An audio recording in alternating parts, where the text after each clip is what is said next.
I managed to straighten the middle. I sat it on those 2 bits of wood there and jumped on it and got it to move enough. I did have to release it at the top and weld it back together once I got it in the right place. So that's good. We're pretty straight now, so that's what I wanted. I've gone through, I've rust killed all the underneath. This rust kill is pretty good stuff. It dries into a etch primer, and you can leave it for quite a lot of days. I think it's 10 days before you have to paint it. These holes here, I use this, put it in, squared it a whole lot inside.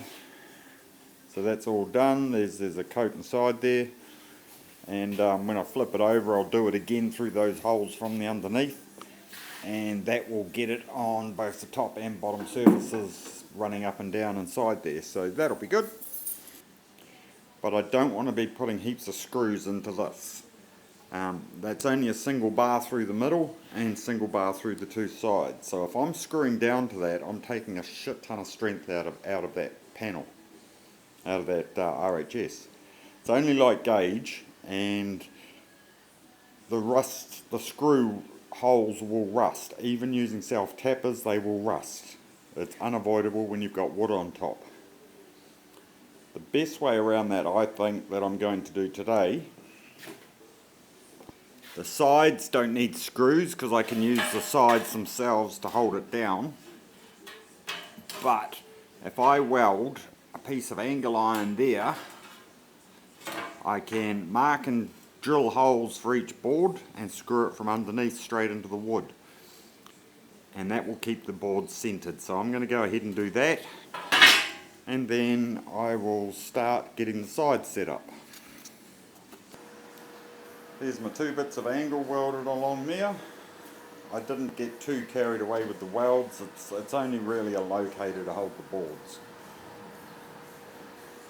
So when I put the boards on, I'll put my board on, mark it, drill 2 holes, then I can screw it from underneath, and that way none of this is going to be a huge rust issue in the future. Being light gauge steel, I need to avoid rust traps. I'm going to set up the side rails. So to start with, I've jacked that so that axle is sitting 90 degree, that outside frame. I've cut 6 of these bits of angle, all at the same length, and I've cut 2 of these bigger ones a little bit longer. What I'm going to do is down here I'm going to weld those overlapping the whole thing, and down in that bottom corner I'll put in my 2 smaller ones. Then when I've got the sides mounted on, I will put the centre ones in. I might have to trim them to get them right, and then we will look at the next step. All 4 legs welded on, nice and square. Now I'm going to work out how to put this cage on. What I'm thinking is I will just cut these off flush, weld a bit of flat bar over there, a bit of flat bar in the middle, and a bit of flat bar on the other end, and then I can sit them directly on top of that angle, and I've got some meat to weld to. So that's what I'm going to do. I'm going to go ahead and get that done. There's my feet. I've just put a weld at each end for now, just to hold them on. And then I will now pick them up and put them on the end of the angle iron. Get that tacked in place, get it squared up, put in the centre legs, and then do the other side. I decided to clean up the wheels and give them a bit of a paint job.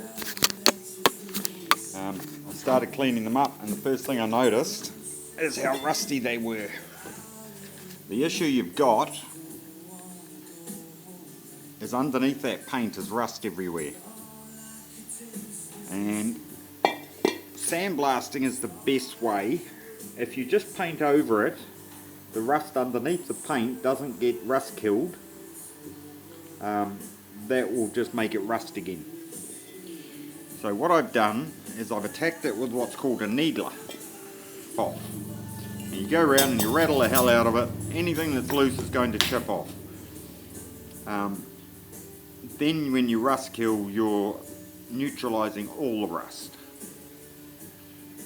The rust kill I use dries to an etch primer, which is fantastic. You just put a coat over, or a couple of coats, come back a few hours later and paint it. No mucking around, it's absolutely brilliant for that. So expose all the rust kill it, then paint it, and you'll never have a problem. The only reason I'm going ahead with this is because they had slow leaks, like all small wheels, and I was getting the tyres off anyway. I might as well clean up the rims. So that's where I'm at today. I'm doing that.